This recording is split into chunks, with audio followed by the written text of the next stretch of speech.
He's gone inside. All right.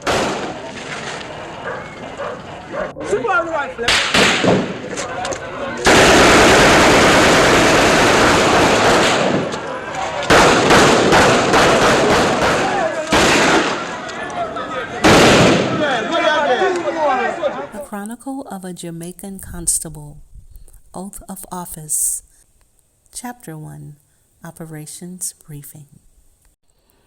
On April 17, 1991, about 3:30 a.m., more than 30 police officers gathered in the car park at the Moortown police station. Among those officers were men in denim, candy stripe, plain clothes, and also khaki suits getting ready for the big operation. In the midst of the gathering was Deputy Superintendent Greenwood, who had recently transferred to the Moortown police station, which was the head station for about 4 outstations in the division. He came directly from Kingstown Center Police Station. He was put in charge of operations right there in the division. Deputy Superintendent Greenwood was trying his best to conduct a briefing, but he was getting nowhere. He spoke about everything except the location, even though he already knew, but he was asked not to reveal it in my absence, as it was pivotal to the plan.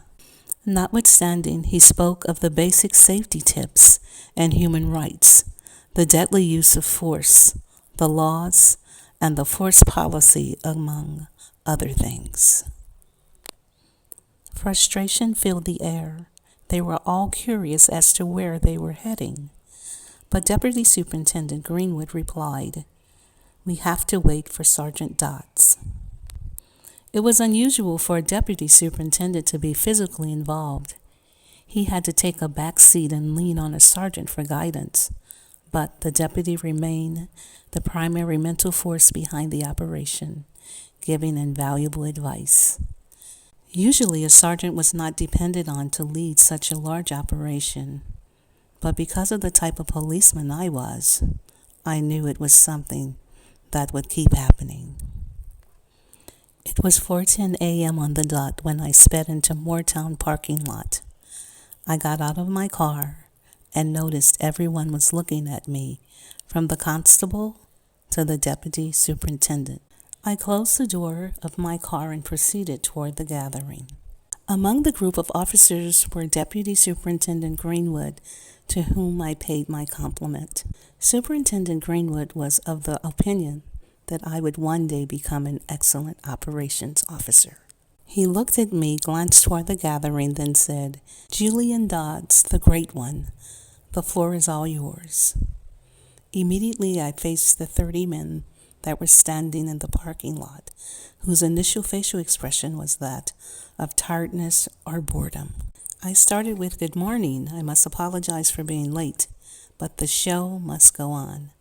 We'll be going on a serious operations this morning in search of wanted men that are armed and dangerous and do unthinkable things.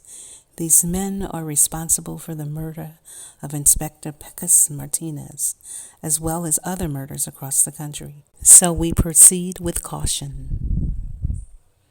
I captivated them. The fidgeting stopped, and they steered in my direction.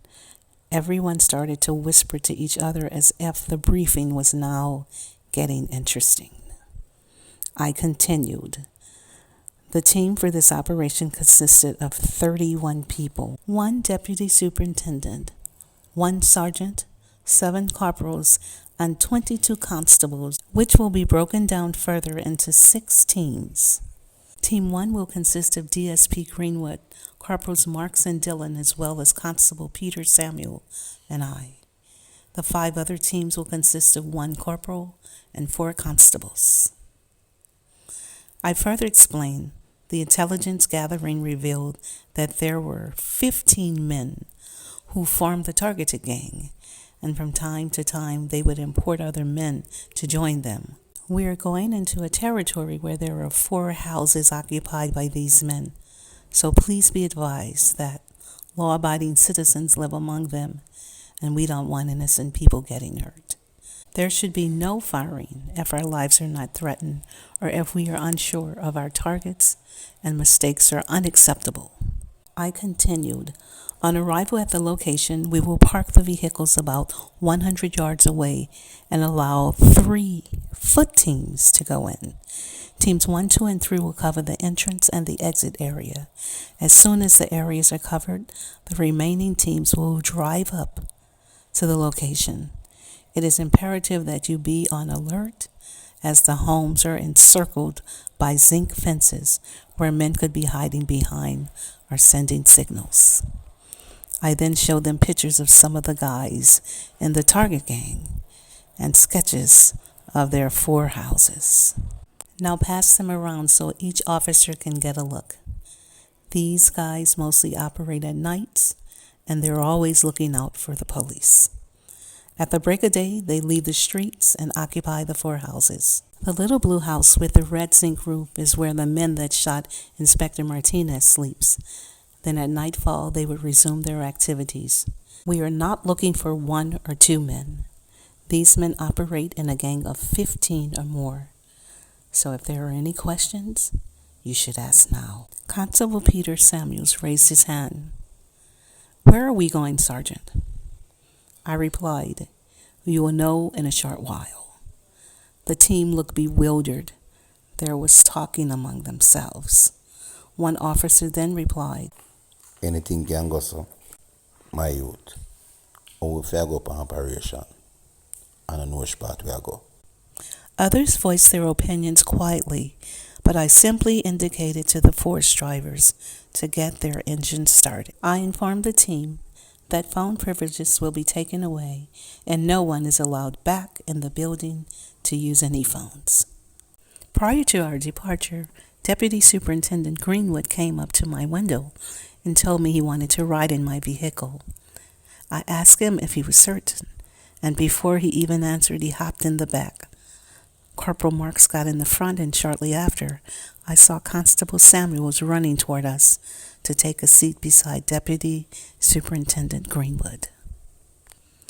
All the vehicles were ready. The team members were professionally dressed and properly equipped with firearms and protective gear. I presumed the team was mentally prepared.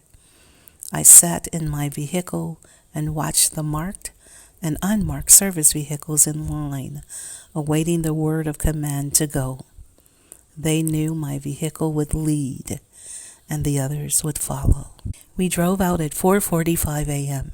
and arrived at the spot approximately 4:50 a.m. As soon as we alighted from the vehicles and started to reflect on the sketches and drawings, they now realized that the operations would be carried out in mainland. The road was deserted and desolate. Just a few dogs were barking.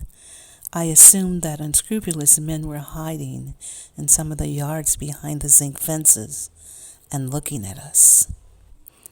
At 4:50 a.m., most residents would have been hurrying to catch a bus for work, but this place seemed like a deserted island that had not been inhabited since Noah and the flood.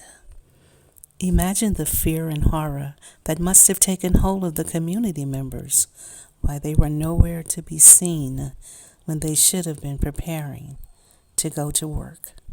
I reminded the team that we were going in search of wanted men, especially for the 3 men linked to Inspector Martinez's murder, so they became more motivated.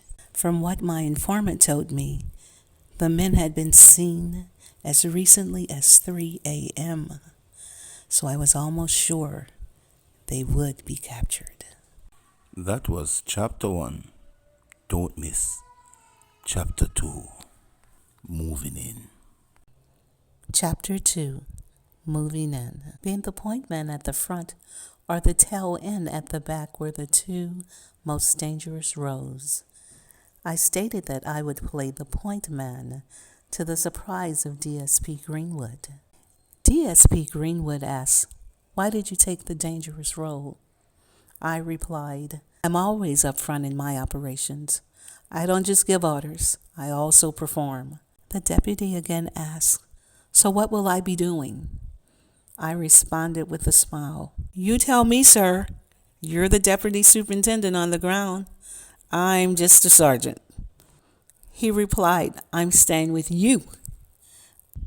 I replied, okay, sir. Initially, we were walking slowly in silence, with commands made by hand signals. Then I started running, and the rest of the men did the same to keep up. I could see that Deputy Superintendent Greenwood was exhausted, and I sympathized with him, knowing that at his level he was not required to partake in physically intense operations. Furthermore, he was in his late 40s, while the rest of the team were in their late teens to early 30s. We ran behind the fences and houses until we got to the houses in our sketches, and in less than 2 minutes, all 4 houses were surrounded. We also blocked off the pathways and the entrance from French Road to Mainland. All 5 of my team members were armed with M16 rifles and a sidearm.